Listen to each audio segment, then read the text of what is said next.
Welcome, everyone. Thank you so much for joining us today at the Children's Interagency Coordinating Council's Knowledge Exchange. We're focusing on childcare as a pathway to economic mobility for families experiencing poverty. This event is hosted by my office, the Office of the Assistant Secretary for Planning and Evaluation at the U.S. Department of Health and Human Services, and hosted in partnership with the Administration for Children and Families, which is also at HHS, the Department of Defense, and the Department of Commerce. So we can go to the next slide. Before we jump into the good stuff, I'd like to go over just a few of the event logistics. So if you have any technical issues, please email CICC@air.org and someone from the tech team will help. You'll probably have noticed that the chat function for this event is disabled. We encourage you to instead post any questions that you may have in the Q&A box at the bottom of the screen.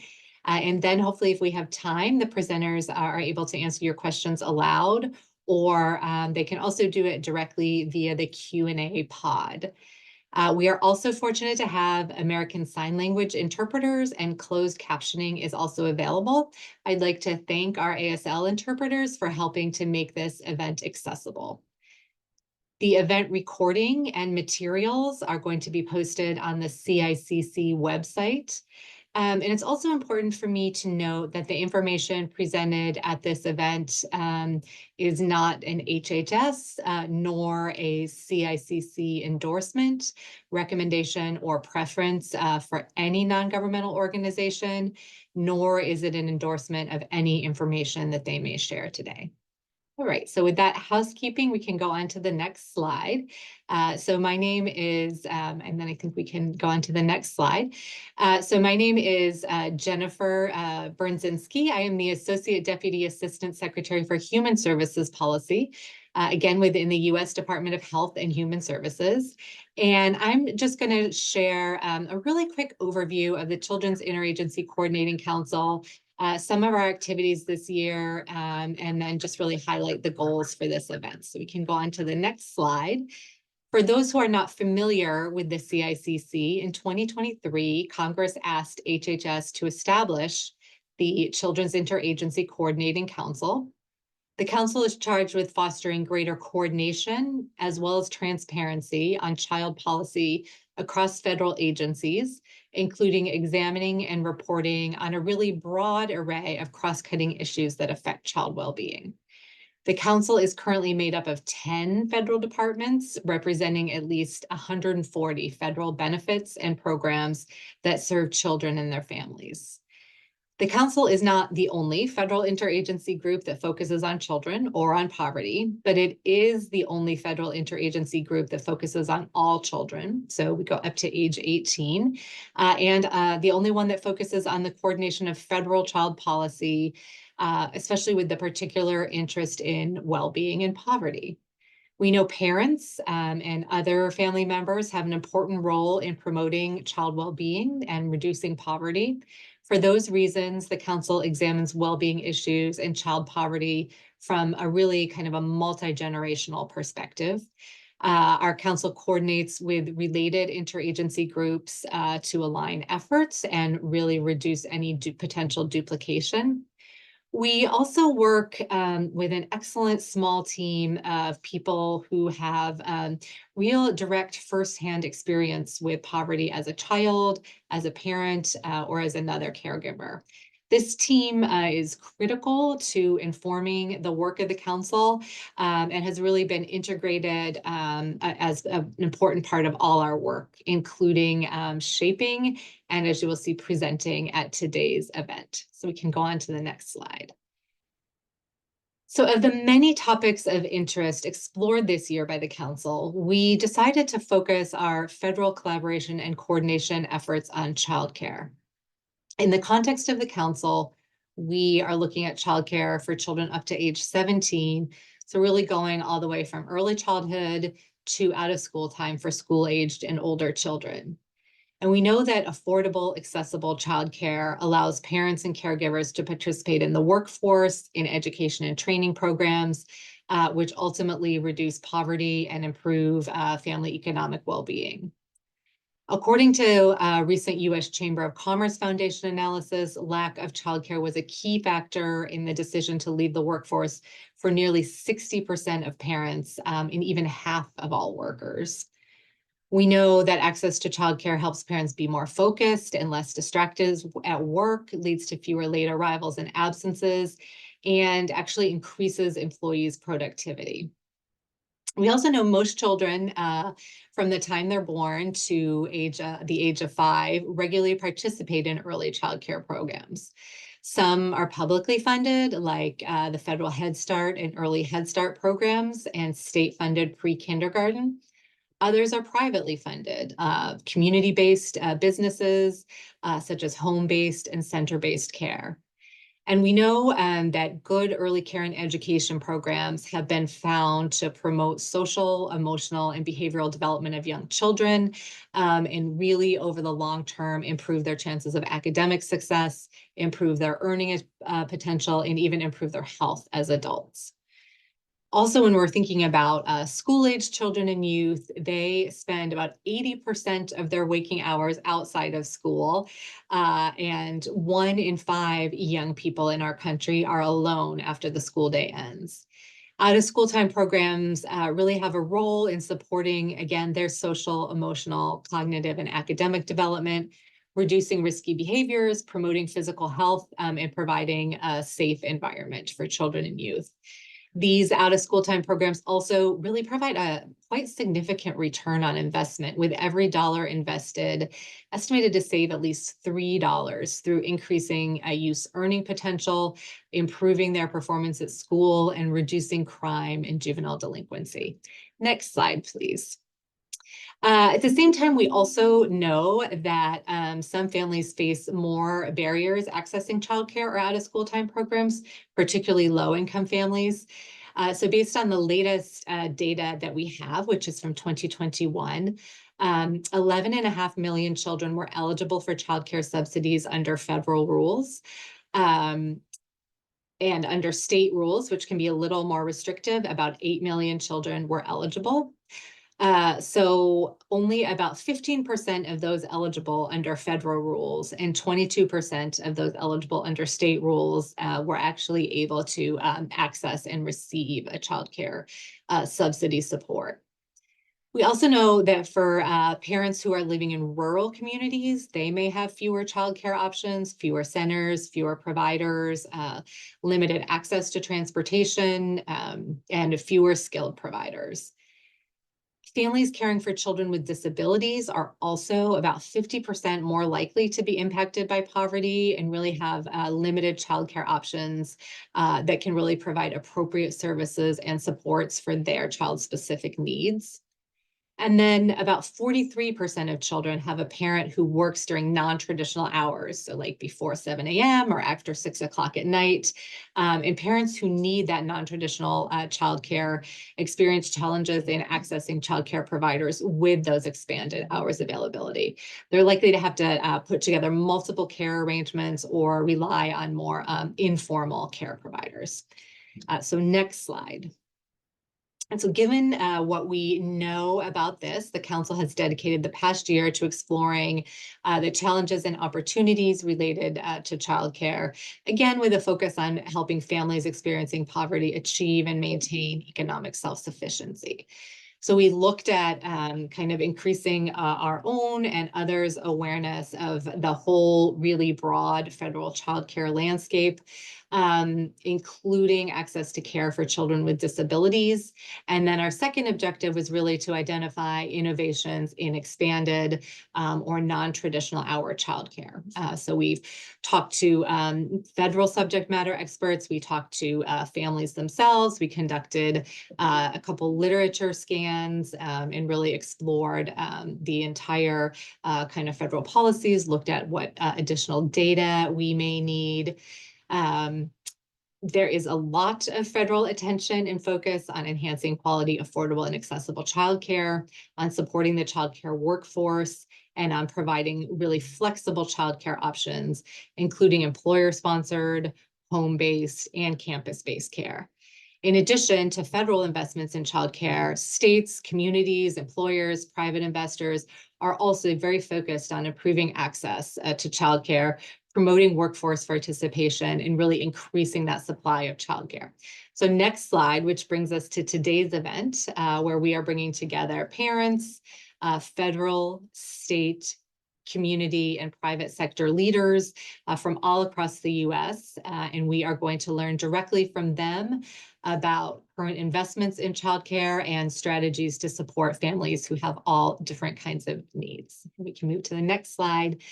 So I'm very pleased to introduce the first panel, which will talk about public investments. It will be moderated by Colleen Rathgeb, who is the Associate Deputy Assistant Secretary for the Office of Early Childhood Development at the Administration for Children and Families in the U.S. Department of Health and Human Services.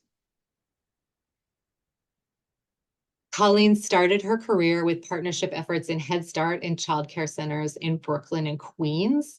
She previously served as the Director of Policy, Oversight, and Planning at the Office of Head Start, earning the Secretary's Award for Distinguished Service in recognition of her exceptional leadership. We are so grateful that she is lending her expertise to talk about federal investments in childcare and to moderate this panel. Thank you, Colleen. I'll turn it to you. Thank you, Jennifer. I'm really glad to be here today representing the Administration for Children and Families with this incredible panel of state and national leaders to talk about important public sector investments in early care and education and their impact on children's families and communities. Today, I will be joined by Ashley Belsiebers, a lived experience expert consultant with the Children's Interagency Coordinating Council. Ashley is also the director of Family Voices of Tennessee at the Tennessee Disability Coalition. In this role, Ashley leads a team of parent leaders who work to improve public policy, long-term services and supports, and health equity for children and youth with special health care needs. And if you could go on to the next slide, please. Also joining us on this panel will be Jillian Luckner. She is a policy director with the After School Alliance. In her role there, she works to increase funding options and support 50 statewide after-school networks and educate the field on the opportunities to support high-quality programs. And we're lucky to have two representatives from the New York State Office of Children and Family Services. Dr. Demia Harris-Madden is the Commissioner of the New York State Office of Children and Family Services.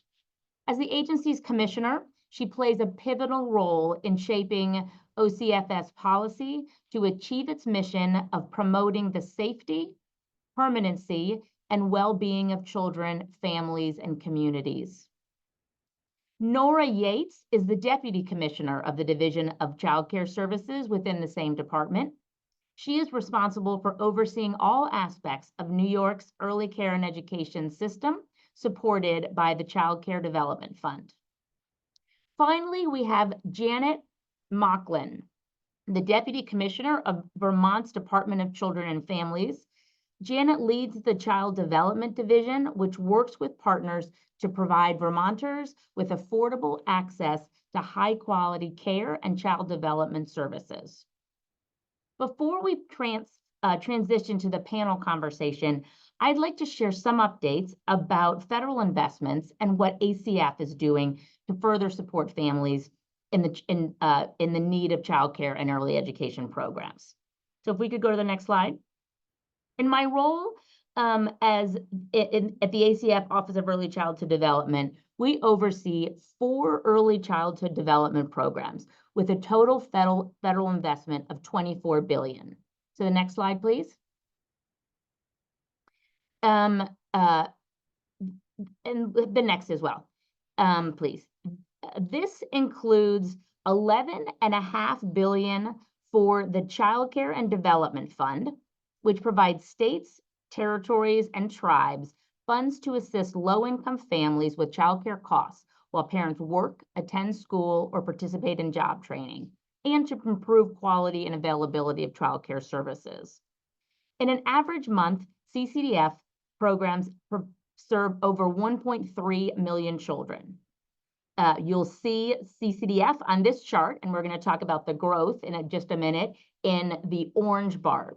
You'll also see the Head Start, which is the blue bar on this graph, annually includes $12 billion to run the Head Start program, which provides grants directly to local, public, and private agencies to provide comprehensive early learning and development services to economically disadvantaged children and families. In 2023, Head Start served nearly 80,000 children and pregnant women in centers, family homes, and family childcare homes throughout the country.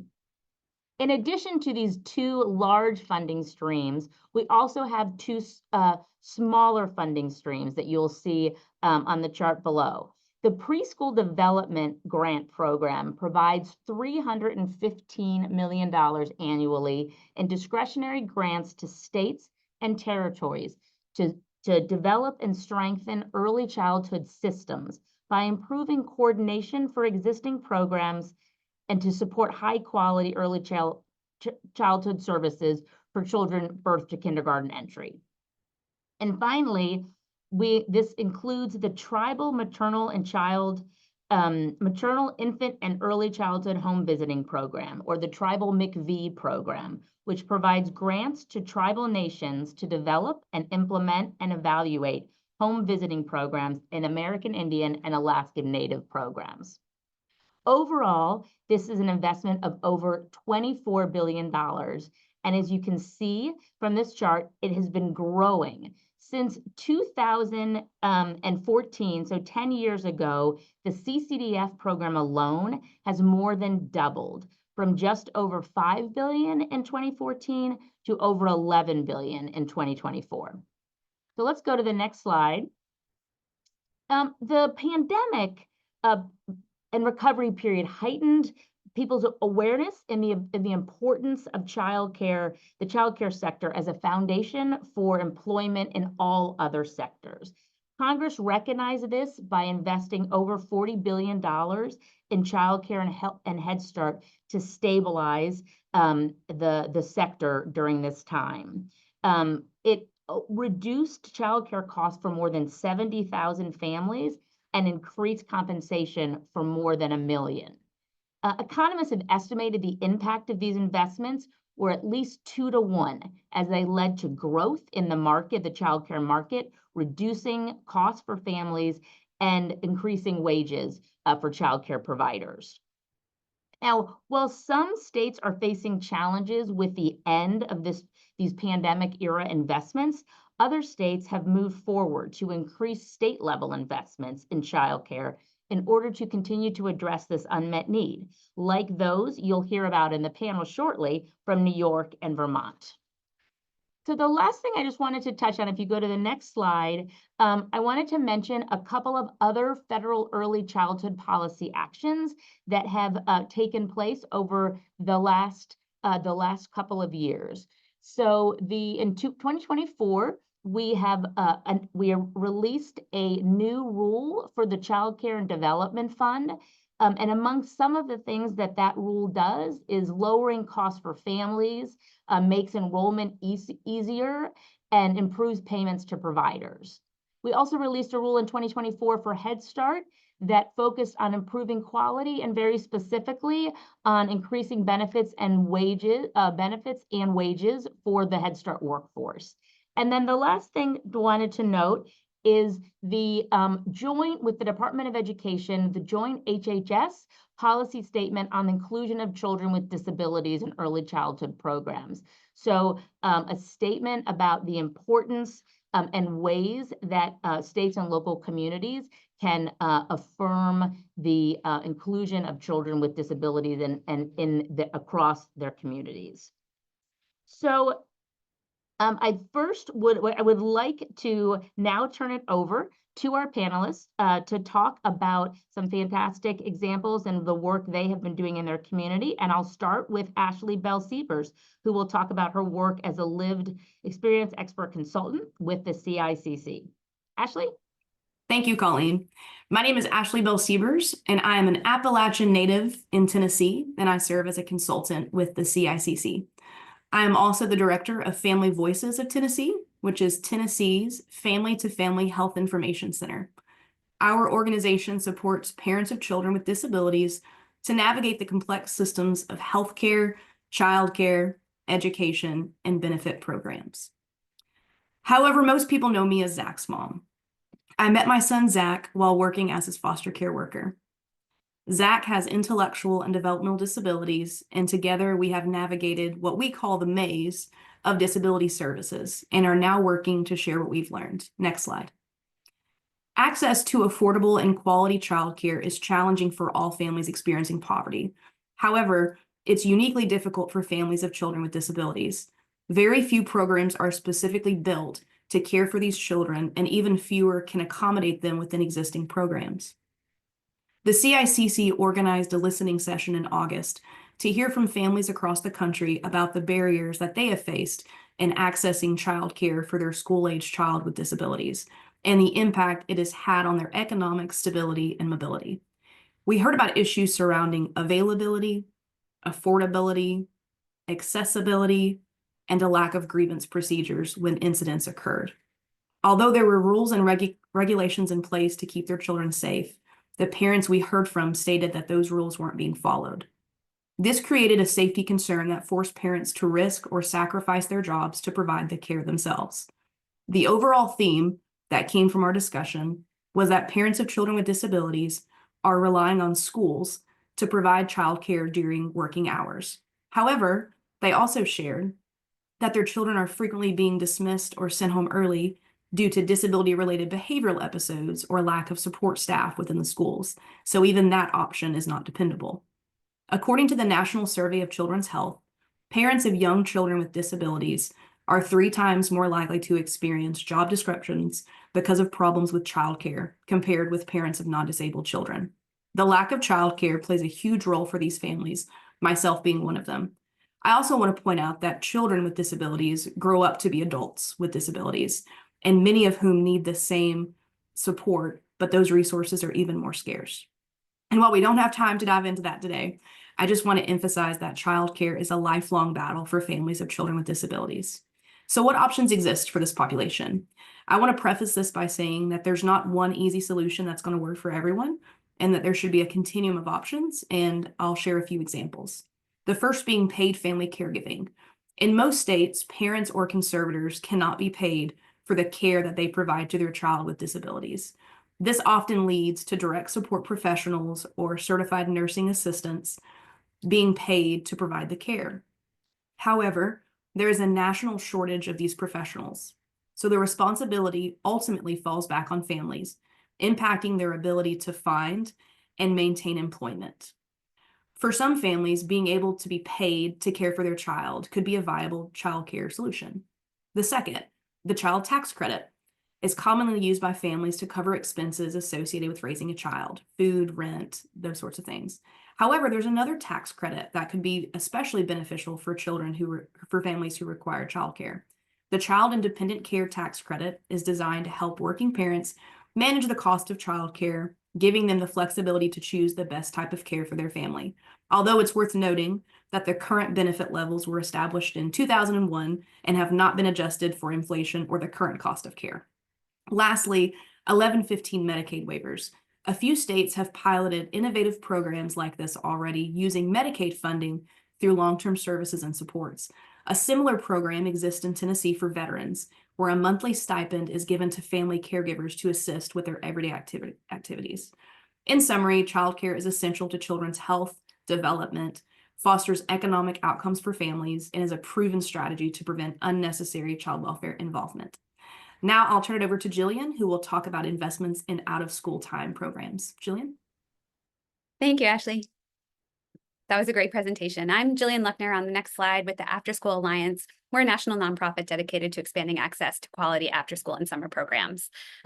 So on the next slide, I have our first slide.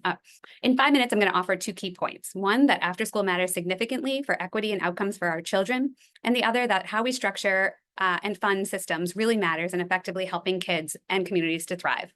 On the next slide, Jennifer mentioned that once our young children enter the K-12 system, 80% of their waking hours over the course of the year are spent in out-of-school time environments.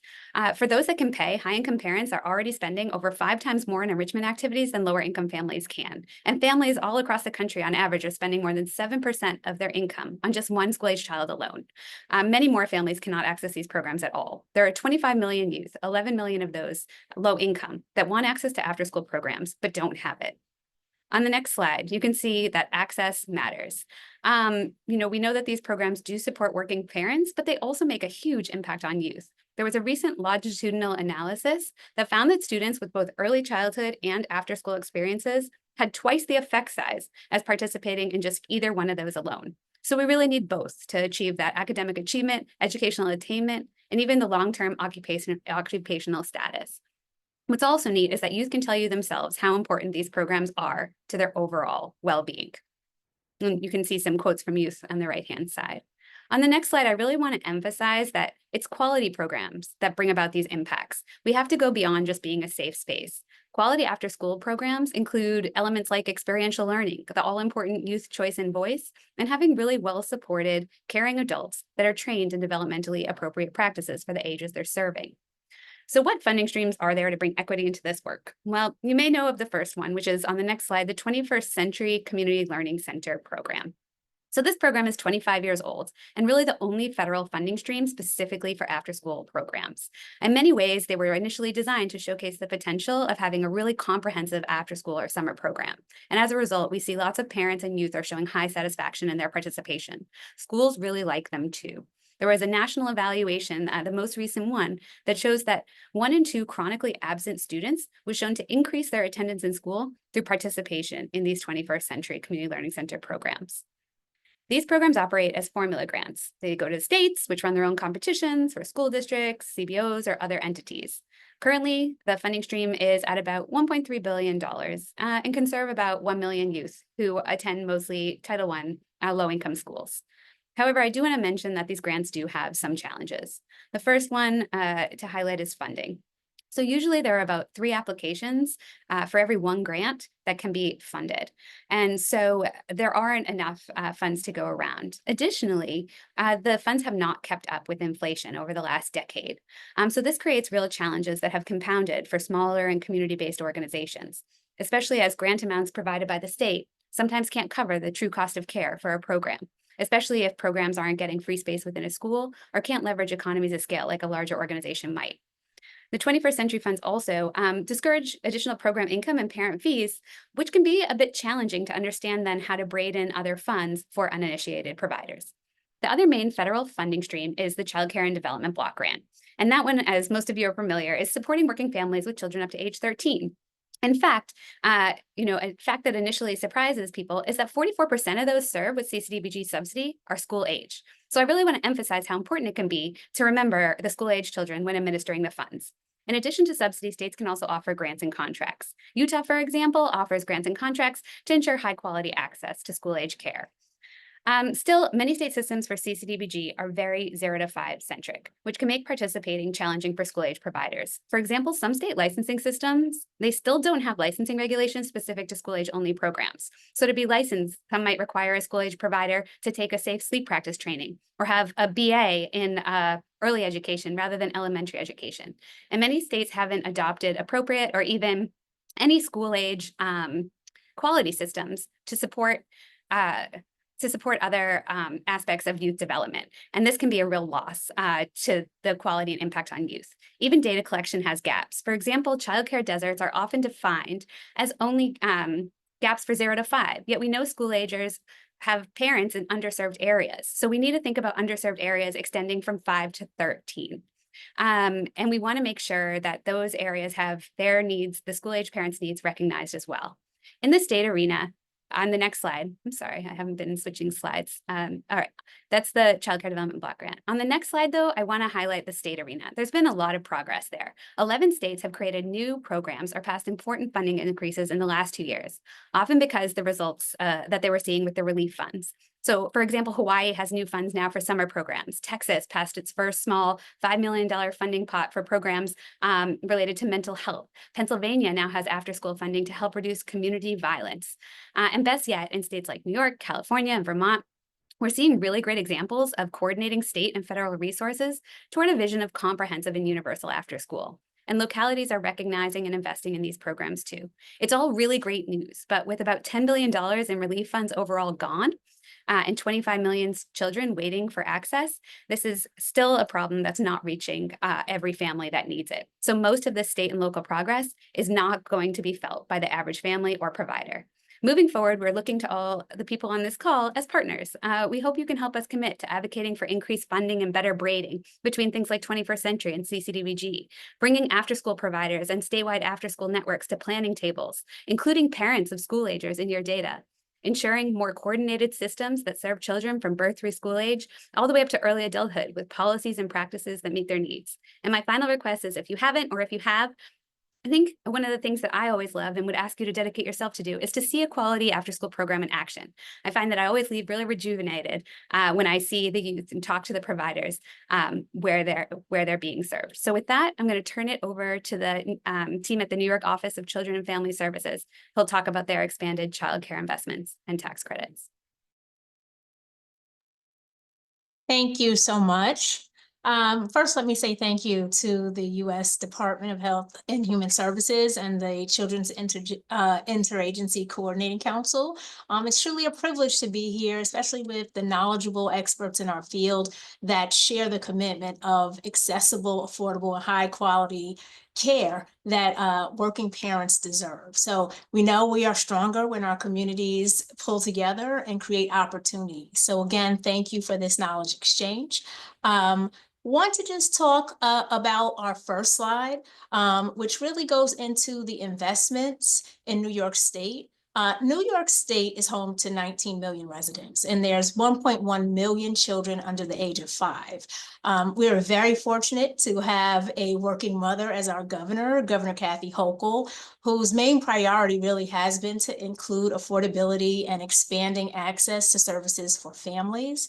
For example, a side bragging note is just recently we passed the nation's first paid prenatal leave policy, which takes effect January 1, 2025, because before we can talk about childcare, we have to talk about the appropriate policies for maternal health. So, you know, I'm really proud that our governor has passed legislation and signed into law that pregnant women will now be afforded 20 hours of paid work time for, you know, medical related appointments with their doctors. And we estimate over 130,000 pregnant women each year will take advantage of this. So we're really excited about that. And that was a shameless plug, but I had to say it because it's just so relevant to this conversation. But, you know, under the governor's leadership, we have seen expansion beyond belief.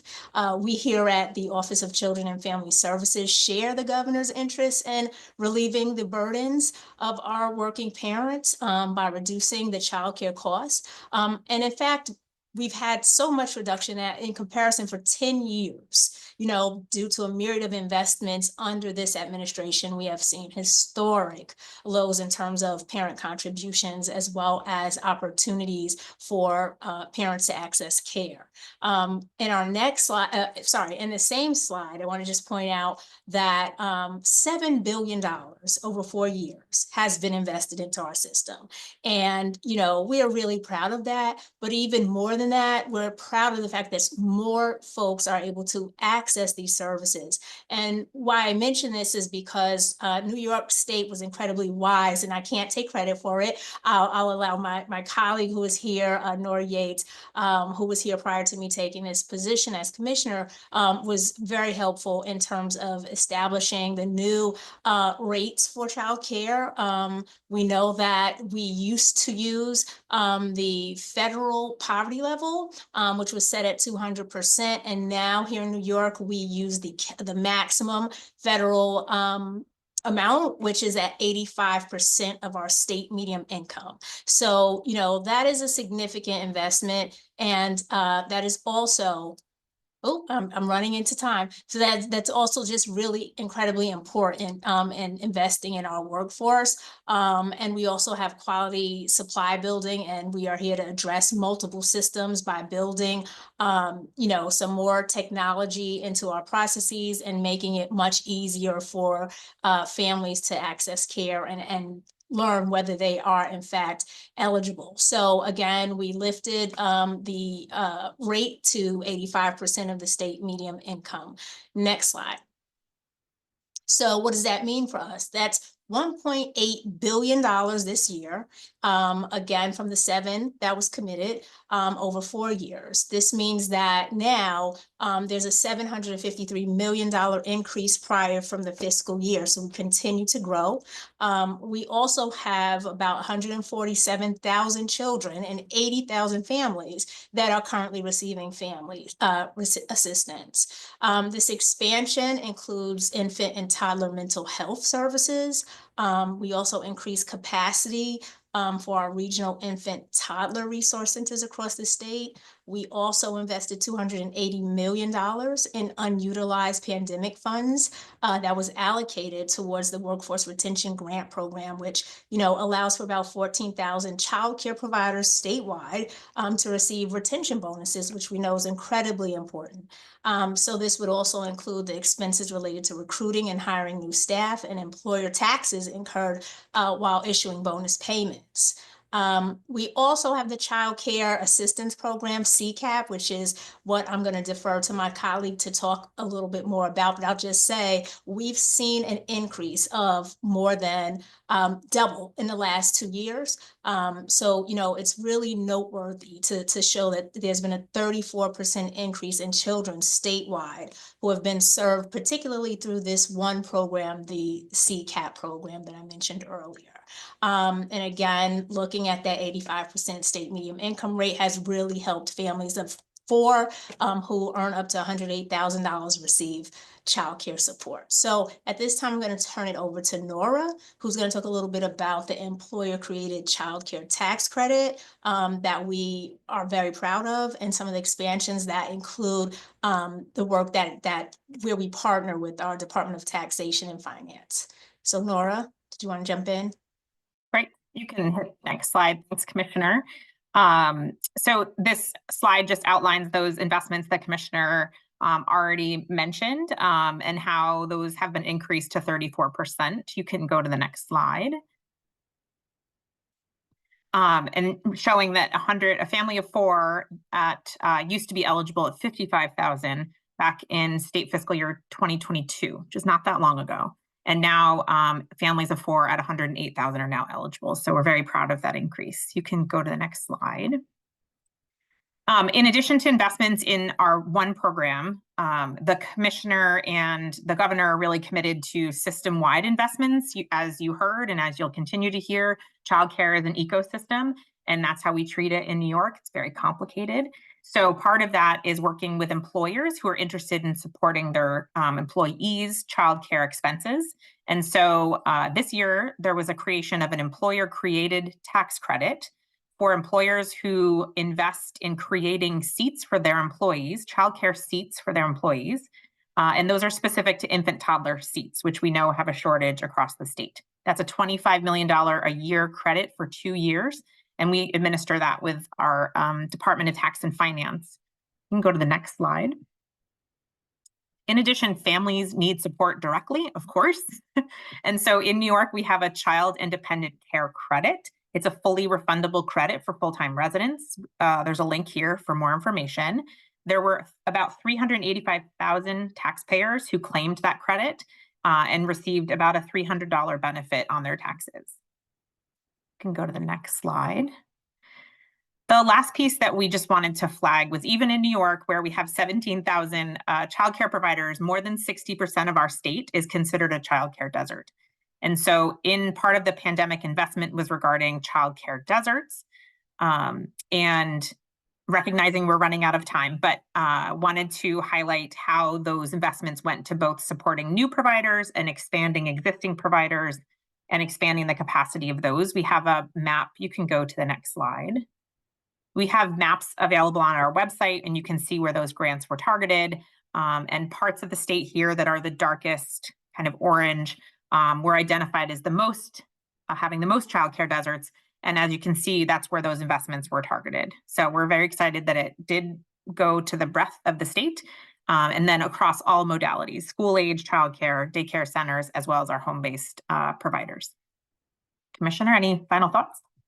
No, we sped through really quickly, have so much more to share, but thank you for the time. Now we're going to pass it over to the Vermont team. Hi. Hi there. Thank you, Damia and Nora. So I'm really pleased to be here to share how Vermont is investing in childcare. You can go to the next slide. Vermont is a much smaller state than New York, so our absolute numbers are smaller, but the changes we've been able to make are really huge for Vermont families. And just big picture, why did Vermont focus on childcare? It really was a convergence of some of the major issues here in the state. We have demographic challenges. We're one of the oldest states in the nation. Workforce challenges, right? We need a reliable, growing workforce. And the concerns about family stress and well-being, and how that impacts children's development and learning. And that only became more clear during the pandemic. So this has really been an issue that's been a major discussion in the legislature and in the Scott administration over the last 8 years.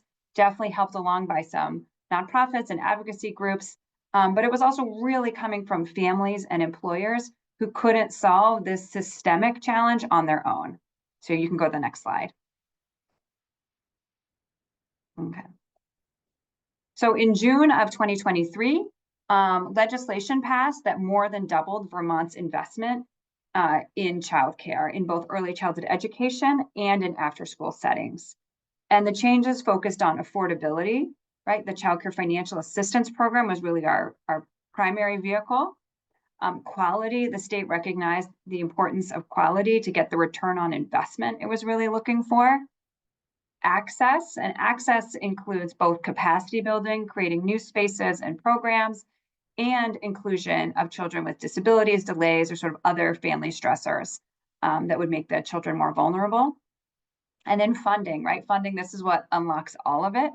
And so in Vermont, the legislature created a new payroll tax as an ongoing dedicated funding source. And this tax, it's 0.44%, and it is split with employers paying 0.33%. So that means that, right, it's like 0.0033 times their taxable payroll, and employees are paying 0.11% out of their paychecks. And this is projected to raise approximately $82 million for a child care special fund this state fiscal year. And you can go to the next slide. So what is that money being used for? So direct payments directly to child care programs, again, both early childhood education and after school programs are a key component. There was a one-time readiness payment program that was designed to fill the gap between when American Rescue Plan sort of child care stabilization payments ended and when major changes to the child care subsidy were able to be implemented in the state. This fall, we've started rolling out a quality and capacity incentive program that includes one-time recognition payments for things like becoming certified to serve children with specialized needs, for earning a relevant degree or credential, or increasing, a rating in STARS, which is our quality recognition and improvement system. And then finally, we're continuing to expand and strengthen our special accommodation grant program, which provides funds to programs that are serving children with identified needs, so that those children can be safely included in childcare settings. We want to make sure that all children have access to quality learning environments with their peers. And we know that additional equipment, specific training, additional staff are often needed. And we are constantly looking at how can we make the vision that we have for inclusion match with the reality for families in Vermont. So next slide. As I mentioned earlier, the Child Care Financial Assistance Program really is the primary vehicle for our state investments. We'd been seeing programs struggle to hire and retain staff. We'd seen classrooms closed, sometimes entire programs closed. And there was a recognition that, right, nobody is benefiting if it's not viable to run a childcare program. So the state has started paying significantly more on behalf of families eligible for childcare financial assistance. There's a whole list here, but we have raised our base rate to what had been our 5-star rate and started paying that. This was really, instead of having a tiered system, this was really a move to support equity.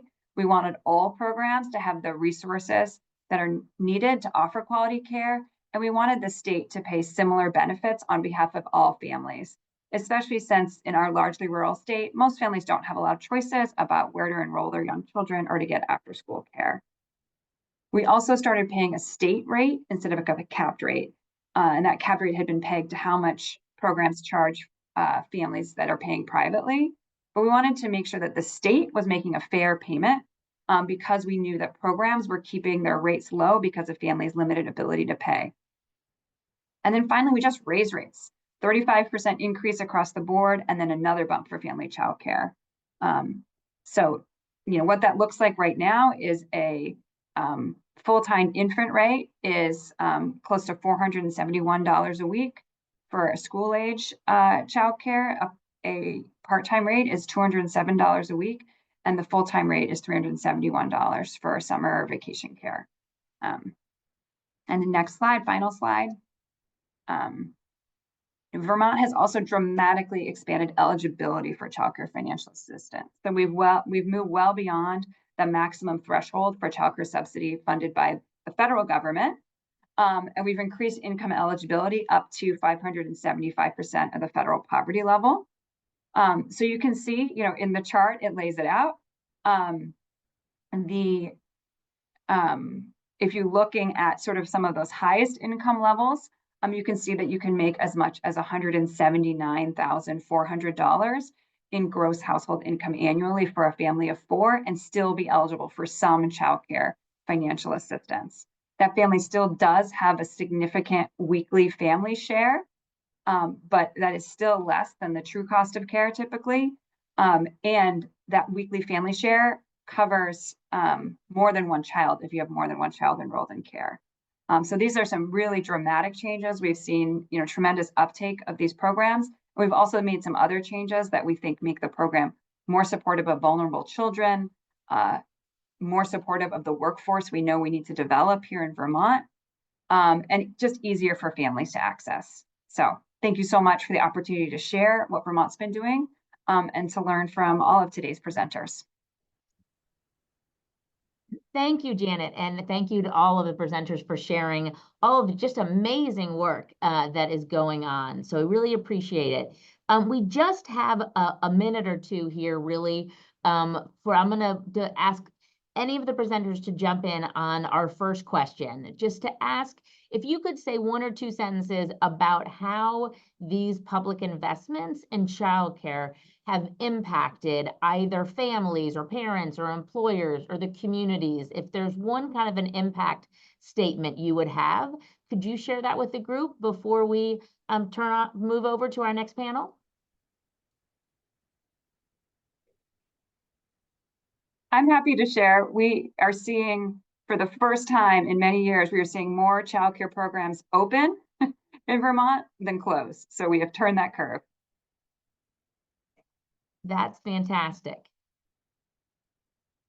I'll Julia? say from our perspective, definitely some of the investments have supported a lot of the rhetoric around social disconnectedness after the pandemic. And so what we've seen is that these investments have really impacted communities in getting kids and young people to reconnect with caring adults. And those impacts have actually helped with school re-engagement. And one of the main investments there is that a lot of places like Vermont, New York are making investments in staff, and we've seen that turn around into really high quality programs that are giving students the skill sets they need to kind of reconnect and re-engage. And I would just add that, we're adding to the stabilization of the system. So by allowing workforce development grants, as well as, additional expansions in the child care credits, we definitely are turning the curve and, creating a stronger system that way. Excellent. I think that is a really great final comment to have us move over to the employer based panel to really talk about how the public investment, how critical it is in really stabilizing the sector and building that sector more open than closed. And like Dr. Harris-Madden was saying, like that what we're really doing to build that sector.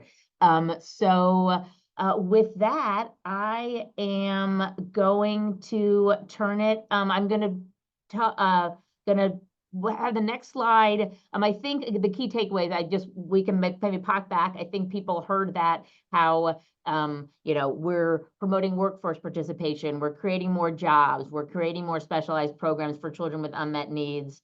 Expanding eligibility. I can't believe Vermont was just talking about expanding eligibility. The same in New York. It's amazing.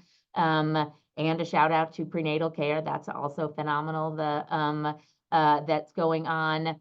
And then if we go to the slide to talk a little bit about resources that people can connect to learn more about all of the states and communities that were just discussed, and reach out. And I will pass it back to Jennifer to introduce our next panel.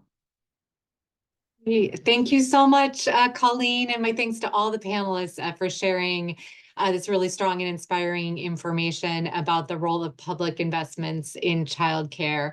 I am thrilled to introduce our final panel, which is going to look at employer-sponsored and private investments.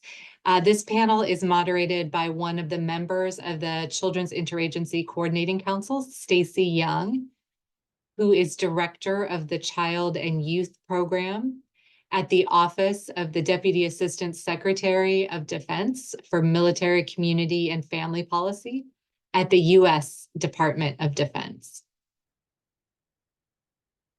As director, she's responsible for programs and policies that promote military families' well-being, readiness, and quality of life. She has oversight for the Defense Department's programs and policies that support the availability of quality childcare for military families worldwide, in addition to youth development and school liaison programs.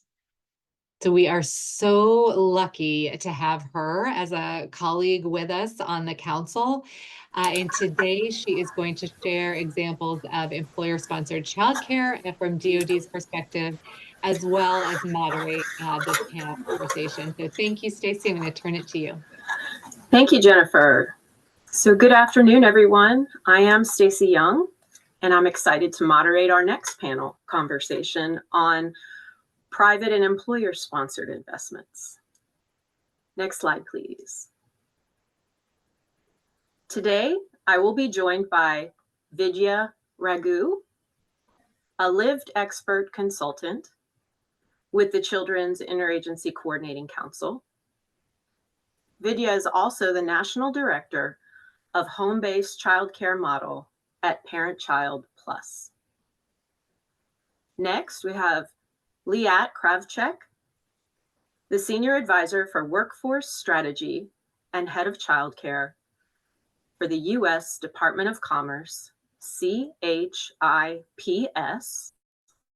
Program Office. In 2019, she founded the New York City Economic Development Corporation's Child Care Innovation Lab.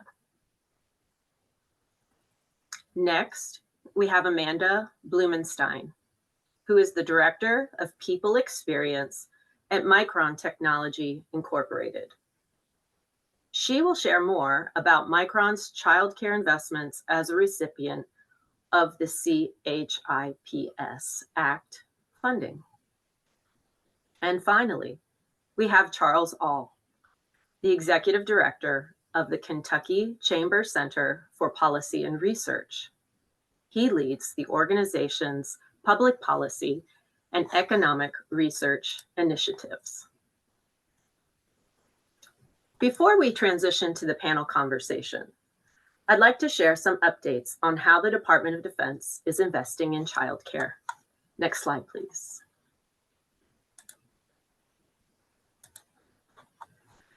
Many people aren't aware that the Department of Defense oversees the country's largest employer-sponsored childcare program. Our DoD childcare system is comprised of military installation-based child development centers and school-age care programs, military certified family childcare homes, and a robust community-based fee assistance program. This system of care is imperative to support service members, our civilian employees, and their families. In the Department of Defense, access to quality, affordable childcare is a critical strategic priority of the department and is a true mission readiness enabler. Next slide, please. The department employs multiple strategies to ensure access to quality, affordable care. Our military child care fees are based on total family income and targeted to about 7% of family income for one child in care. Families are not charged for meals to include infant formula, nor are they charged registration fees. Families are also eligible for multiple child discounts. Our community-based fee assistance program, called Military Child Care in Your Neighborhood, expands child care opportunities for military families in the communities in which they live. Through our Military Child Care in Your Neighborhood Plus initiative, we are working hard to increase access to quality community-based care by partnering with the states and recognizing the important work that they are doing through their child care quality rating and improvement systems. Our legislative requirements require community-based providers to be nationally accredited in order to accept fee assistance on behalf of military families. And that's why this MCCYN Plus initiative is so important, because through this initiative, we can expand eligibility to providers who have achieved a specified quality rating through their state's QRIS, even if they aren't accredited.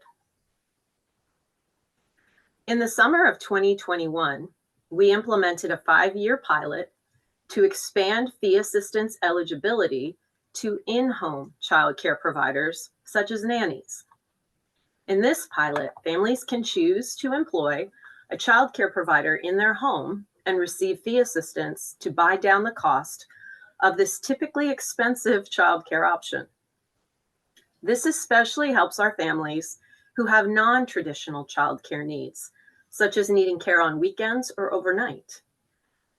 We are currently rolling into year 4 of the pilot, which is available in 12 locations, primarily locations with our highest child care needs or locations that have special circumstances which require this child care option. The department is also committed to implementing workforce initiatives in terms of compensation, benefits, and recruitment and retention incentives for our own child development professionals. Our direct care staff receive a minimum 50% discount on the child care fees for their first child. This helps to improve staffing levels in our installation-based programs so that we can utilize all of our child care spaces to their maximum capacity.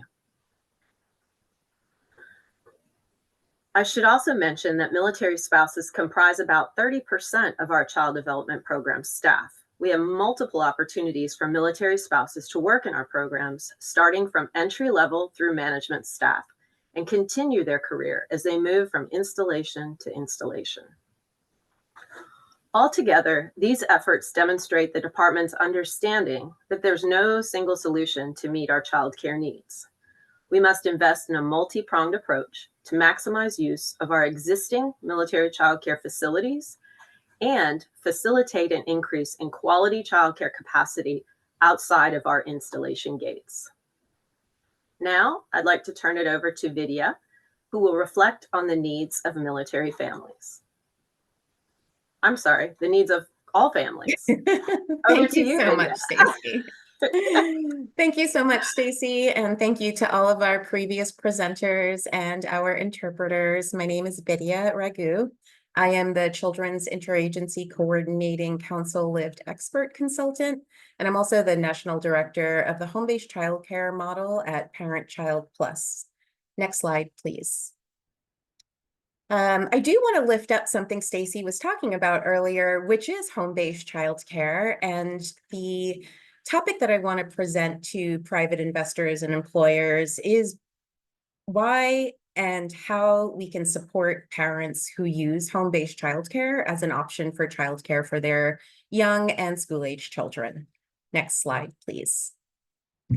So this study is a national study on childcare usage for low-income families in the United States.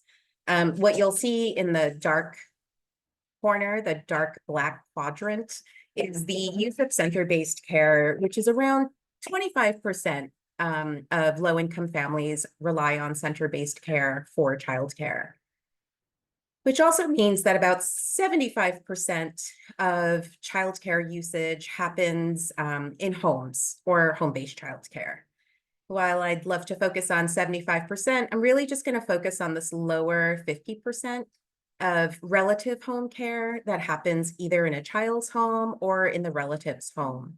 And broadly, that's called family, friend, and neighbor care across the nation, although different states have different terms for the same childcare arrangement. Next slide, please. What we've learned in the non-traditional hour childcare study, which Jennifer spoke about earlier, is that parents who work non-traditional hours really rely on informal, unregulated, home-based childcare providers. So this is an important point for employers to know as they think about having non-traditional work hours be part of their work schedule. Some of the challenges in availability is that there aren't many formal childcare options available during non-traditional work hours. And this is something that really affects the non-traditional work hour employee with workforce turnover, retention, and compensation. Next slide, please. Ways that employers can invest in childcare for their working families that are living in poverty are ensuring families can easily access and afford the childcare that they do have, enable families to take time off from work for childcare emergencies. And we'll talk about this a little bit later because I do want to go into the nature of home-based childcare providers in the US. We can also start to align employee schedules with childcare availability, which sounds very complicated, but also has an impact on employee retention and employee training, knowing that longer employed workers have less training to do. And adjust pay and benefits for employees working non-traditional hours. There aren't many resources available, and the cost of resources tends to be higher. So there is a way in which we can look at non-traditional hour work as different from traditional hour work. Next slide, please. When I think about private investment in home-based childcare, what I really think about is partnering with the families and communities to understand the needs and the gaps and opportunities to build childcare within a specific community or state or country. So, when I think about expanding the childcare infrastructure, what I really think about is that lower 50% of the pie chart. How are we supporting the infrastructure for childcare providers that are already there and the childcare providers that families living in poverty tend to choose? So how are we supporting home-based childcare providers? There is workforce development options. There are options to expand and enhance the home-based childcare network, looking at ways in which we can also support home-based childcare economic well-being is a really important example of a way that we can privately invest in home-based childcare, and also facilitating some peer support programs for home-based childcare providers, which may be a community-based center or a community-based model. Next slide, please. What I want to talk about from Parent Child Plus and from my perspective of doing research on home-based childcare providers is really a study done by Rapid EC, which is out of Stanford University. What you'll see in this chart, and I need to increase my vision of this chart, is that home-based childcare providers, by and large, have insecurities and poverty issues as well. They struggle with food, they struggle with utilities, they struggle with housing. They also struggle with well-being and healthcare. What the green bar shows is the home-based childcare providers that we work with, which is a home visiting program at Parent Child Plus. So the green bars show that the home-based childcare providers in the communities that we work with have a higher level of insecurity across material needs. And in providing support and technical assistance through the form of home visiting and home-based childcare, if you can turn to the next slide, please. What we have found is, if you can look at the green bar again, it really lowers their amount of distress. So Rapid EC out of Stanford looked at distress levels nationally for home-based childcare providers, and the distress levels are pretty distressing, for lack of a better word. The overall level of national home-based childcare providers of distress is about 66%. And then we can also look at it between anxiety and depression and loneliness and stress. So home-based childcare providers who are providing care for children are experiencing high levels of distress. And through technical assistance support and home visiting, what you'll see is Parent Child Plus providers are actually experiencing lower levels of distress by almost at least half, just by having a form of technical assistance and home visiting in the home during childcare hours that really supports their workforce development as well as their mental well-being. So thank you so much for giving time for home-based childcare during this presentation. I've really enjoyed everybody else, and I am going to turn it over to Liat, who is somebody I've also learned a lot from. So thank you.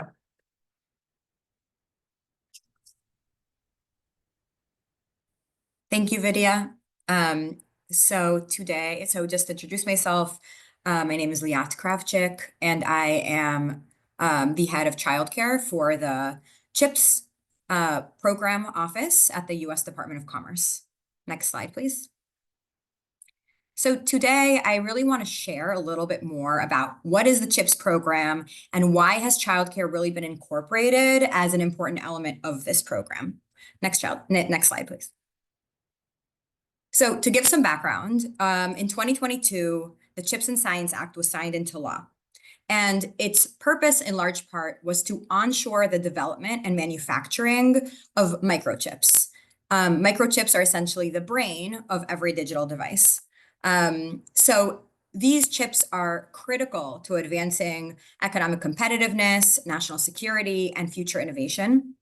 And so in order to execute this effort, Congress created two categories of programs that we are implementing at the Department of Commerce: the $39 billion Manufacturing Incentives Program and the $11 billion R&D program.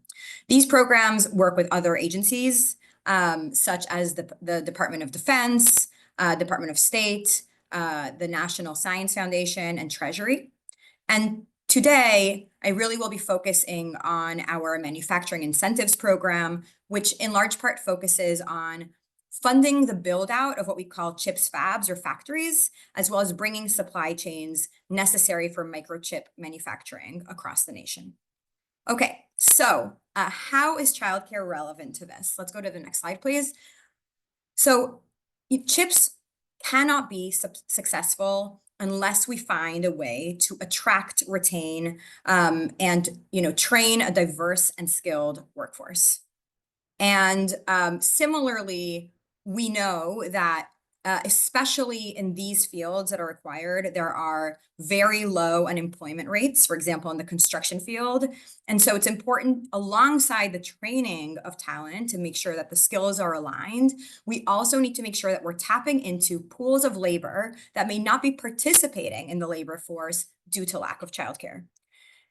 So just to give you a little bit of a sense of what happens in the field today, under a quarter of construction and manufacturing workers in the US have access to the childcare they need. That's especially true for non-traditional hours. And given half of US adults are working parents, and 40% of them are parents to young kids, that pool is likely to necessitate childcare. So, really childcare represents a real opportunity to tap into these new pools of labor. So next slide, please. So how did we actually build this into the program? Essentially, we required that CHIPS applicants who are applying for over $150 million provide a plan for how they will provide affordable, accessible, reliable, and high quality childcare for both their facility workers and their construction workers. And again, these workers often work 24/7, 7 days a week shifts. And so really we're starting here with some of the toughest use cases and thinking about how these are implemented in real life by employers in order to make this a successful endeavor.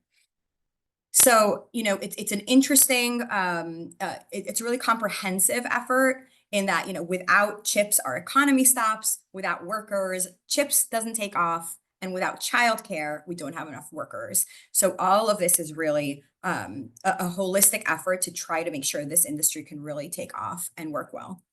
So if we go to the next slide, please. So we know that there are no one-size-fits-all solutions when it comes to childcare. And therefore, applicants are really expected to devise solutions based on data. They're asked to look both at their own employee data to understand, what their employees' preferences are and what their needs are, as well as what is happening in their region. Are they in a childcare desert? How expensive is childcare around them? What's the difference between center-based care and home-based care? These are just some of the questions that employers really look at so that when they make a decision to invest in a solution, it's aligned with the needs that they have. Next slide, please. So because we know that these solutions are hyper local, we don't dictate what the solutions should be. We work very, very closely with employers to help them execute on multiple options, including layered options as to how they develop plans that both benefit their employees, but also are in line with where the community is, both in terms of, price and supply. These are some of the examples of the types of solutions that employers can look at. For example, they may create new seats near or on site.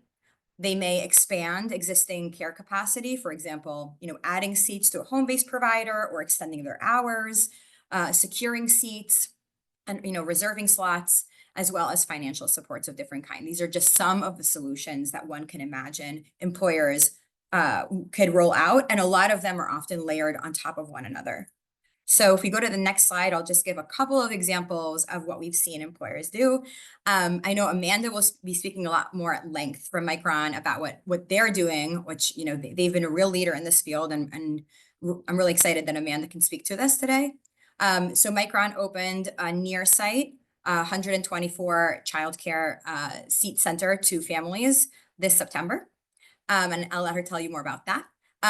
Wolf Speed is going to help build out home-based childcare programs, both in North Carolina and New York. Rogue Valley Micro Devices, they intend to establish an on-site childcare center. And, others are also thinking about funding. So Hemlock participates in the Michigan Tri-Share Initiative. Multiple employers provide stipends of different sorts. Because Janet presented earlier about Act 76, Global Foundries puts in the full amount of the childcare contribution tax instead of passing it on to their employees. Intel is piloting a 24/7 backup care program and reimbursement for both their facility and construction workers. So these are just some examples that show how vast the solution set is that employers have really gone through as part of this program, and how they're approaching it very, very differently, again, depending on the data that they're seeing on their ends. And with that, I will pass this on to Amanda to tell us more from the true employer perspective, how they've gone and instituted a lot of these programs. Thanks, Liat. I am Amanda Blumenstein, Director of People Experience at Micron Technology. We are a global semiconductor manufacturer based here in the US. Our corporate offices are in Boise, Idaho. We operate in multiple locations around the US as well as in 17 other countries around the world. Our childcare journey for our team members started well, I would say our support for childcare has been longstanding. We have offered paid uh, parental leave for many years. It's actually expanded to be paid family leave now.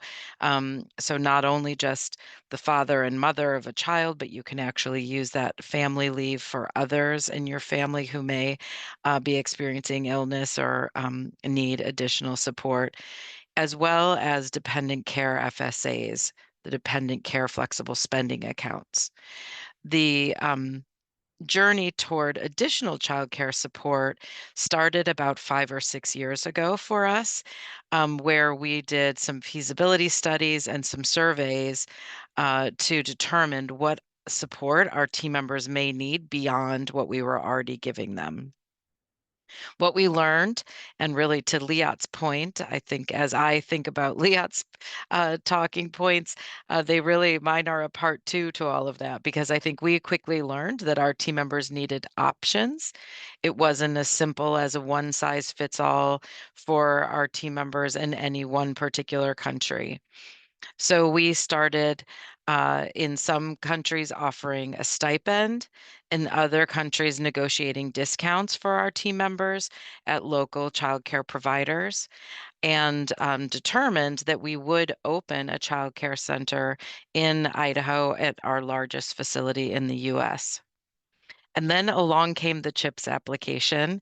And I think the beauty of that was we already were thinking about what our team members needed.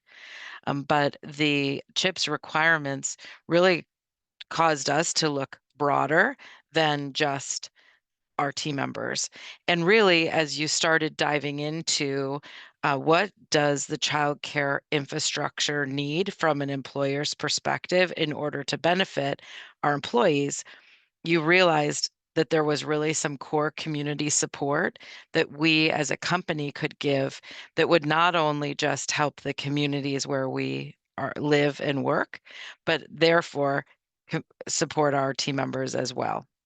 So we've gone beyond just the near site child care center that Liat described in Boise.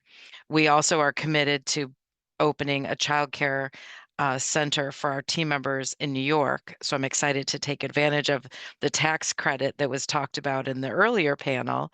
But additionally, we've explored partnerships with key childcare stakeholders in those key communities to negotiate discounts for our team members, to dive into the challenges of the workforce itself on the childcare side, and are really looking for those public-private partnerships where our support and influence can help to drive improvements in the infrastructure overall. What that means for us in New York, we've invested in a program called the Early Child Care Pathways Program, administered by Peace Inc. in central New York, where we'll be expanding in the Onondaga County area to support in-home childcare providers. So I think the point that was made earlier about not everyone wants a child care center. 75% of people are finding care outside of large child care centers. So in addition to the local child care center that we will open for our team members, we're also supporting work that Peace is doing to expand in-home provider infrastructure in central New York. Similarly, we're looking at programs around the country that we can mimic, whether in New York or in Idaho, where we have large populations of team members or will be having large team member populations, that we will be looking at opportunities to support wage enhancement programs, as well as programs to drive apprenticeships and eventually longer career paths for childcare providers in those communities. So we as a company believe that this is not just about direct support for our team members, but truly by partnering with those in our communities to shore up the childcare infrastructure, we will be supporting ourselves as well as the families that work in our company, as well as the community itself. So being a good community steward, while also being able to benefit our employees. So that is my support and the reason why I'm here today. I would close by encouraging any employer to be thinking of this as a workforce issue. This is not just a parent issue or a family issue. By creating these opportunities, we are helping to reinforce opportunities, remove barriers for employees all over the country. Now I'll turn it over to Charles to talk about how Kentucky is leveraging the child care cost sharing.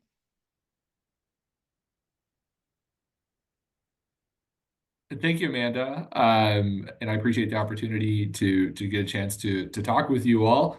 My name is Charles All. I am the Executive Director of the Kentucky Chamber Center for Policy and Research, which is part of the Kentucky Chamber of Commerce. The Kentucky Chamber of Commerce is the state of Kentucky's largest business association. We are a nonprofit entity made up of business members of all different types, sizes, and from all across the state of Kentucky. And childcare has become one of our top public policy priorities. This is something that our board of directors has really focused in on as something to help address Kentucky's workforce challenges. And if you're not familiar with Kentucky, we do tend to have some of the more severe labor market challenges amongst the all 50 states. But this is something that we really latched onto as something that we can move the needle on that and help create a stronger workforce and create an overall stronger economy. So I'm going to talk a little bit about Kentucky's Employee Child Care Assistance Partnership, which is still a relatively new program in the state, and give you a sense of sort of how that's going. But I'll start with kind of how we got there and the origins of that program. Like a number of the states that have been featured in this webinar, Kentucky is a state with a relatively strong subsidy program. Our child care assistance program, similar to many of the others you heard about today, goes up to about 85% of our state median income. So a lot of our low-income families are eligible to receive child care subsidy to help them afford quality child care. If you are a family that is non-subsidy eligible, though, there are minimal supports that are available to you. We do have a state-level child independent care tax credit program. We have another tax credit program called the Family Size Tax Credit that is somewhat similar to the child tax credit, but middle-income families aren't generally eligible for that. So if you are a middle-income family and you're paying for childcare, which of course, as everyone here knows, is a very expensive service, there are minimal supports available to you to help you afford that really important service. We started hearing often from a lot of employers who mentioned that they were having numerous challenges with a lot of their mid-level of employees on up with affording childcare. And so we started working, what can we do to provide some support for those families that are not eligible for subsidy, but maybe don't make quite enough to where childcare makes enough financial sense for them to remain in the labor market. We explored some tax credit concepts. I know a number of the states on this call have talked about tax credits. Kentucky, though, is a very, very low tax jurisdiction. We have a 4% individual income tax rate, a 5% corporate income tax rate. There's not a tremendous amount of income tax that can actually be offset through a non-refundable tax credit. So we started exploring a few other models and centered on the concept more of a cost-sharing model. And so the model that we came up with is one that's very similar to what you might see in a state like Michigan, which operates their tri-share program, or in other states like North Carolina that also have tri-share programs. So it's very similar in vein, but in the sense of how those programs operate. The program in Kentucky was kind of developed as those programs were being developed at the same time. So we had kind of a couple of different things going all at once. The core concept behind the Employee Child Care Assistance Partnership, though, we also call it ECCAP, is that if an employer is willing to contribute an amount towards an employee's child care cost, the state will step in and match that on a dollar-for-dollar basis. So if the employer offers $100 a month, the state will step in, add that another $100, giving that employee a $200 benefit to go towards their child care costs. We've been operating this program since about 2023. So July of 2023 is when it first started. Ran it through a pilot phase, and now we've been slowly building it up as we've gone. To be fully transparent on these programs, we do think there is a tremendous amount of promise in them. We think that they can work really, really well for a lot of different types of employers, especially smaller to mid-sized firms that might have more limited options available to them. But there are significant challenges that come with these programs. There's administrative challenges. There's concerns that a lot of employers have about rolling out unique benefits. There's also just sheer capacity issues. And we've also seen a lot of issues with awareness. And so we are launching a number of different initiatives to really try to smooth out some of the rougher edges of this program so that employers know about it, that it's as easy as possible to use. And we're also working very, very hard to make sure that there are areas that have the capacity. So if an employer wants to use this program, there's actually childcare available in the first place, which is a really critical component to making a program like this work. I think one of the greatest things, though, about having this program available is that it has also helped a lot of employers think about what is their role in addressing childcare challenges within their communities and within their workforces. And a lot of them are finding that maybe ECCAP isn't the right model for them, but maybe something else is. Maybe DCFSA, dependent care flexible spending accounts, or maybe partnering with local childcare providers. And so it started a lot of good conversations, but we do think this program has a lot of promise and it can work really well in states similar to Kentucky. So with that, I know we're running short on time. I'm going to hand things back over to Stacy. All right, found the unmute button. Thank you so much, Charles. So in the interest of time, I think we're going to try and move on quickly to our final comments. So I just wanted to thank all the presenters for the great information they shared. We're going to go past the panel discussion. If you can go to the next slide. And really key takeaways, I think, you know, we've seen it throughout. You have to know what the needs of your families and employees are. And there's got to be diverse solutions. There's not one single solution that's going to solve this problem for everyone. So if we could go to the next slide, please. We've got some links here to find more information about what the presenters covered today. And these slides will be posted on the event page. And now I'm going to pass it to Miranda Lynch-Smith, Deputy Assistant Secretary for Human Service Policy at HHS's Office of the Assistant Secretary for Planning and Evaluation. Over to you, Miranda. Thank you, Stacy. I'm very proud to have been part of the team standing up both the Children's Interagency Coordinating Council and this event, and really focusing in on childcare as an economic mobility tool. There's such a rich conversation that was happening in this time today, and I want to thank all the presenters and moderators for sharing your insights in a relatively short period of time. I think I just want to acknowledge and reinforce some of the key themes that we heard today. Investments in quality childcare and out-of-school time programs have been demonstrated to promote workforce participation for parents, boost our economy, lower costs for families, and promote the safety and well-being for children. We heard of how federal public investments that came through the American Rescue Plan were particularly meaningful in promoting these positive impacts on mobility. And we heard of states like Vermont and Kentucky and New York that have also deeply invested in early care, and they have also realized some of these same benefits. Investments in child and early care are investments in infrastructure. They're investments in mission readiness and labor readiness that yield both widespread public well-being and private economic returns on investment. Given that those investments are both good for the public, businesses, and the economy, They need to occur at all levels of government and across sectors.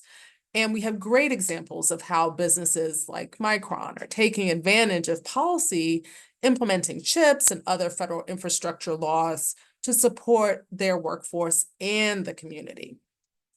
We also heard that the needs of families vary by community and by population.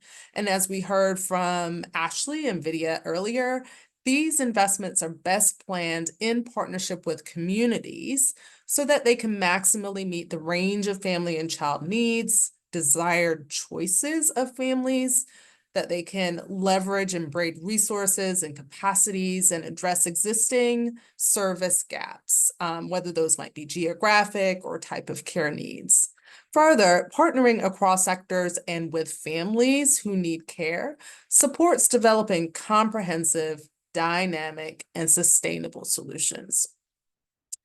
Given the limited time we had today, we spent a little less time discussing the economic mobility needs of the many childcare providers and workers who are providing care, but we do know that they are among the lowest paid skilled workers that we have.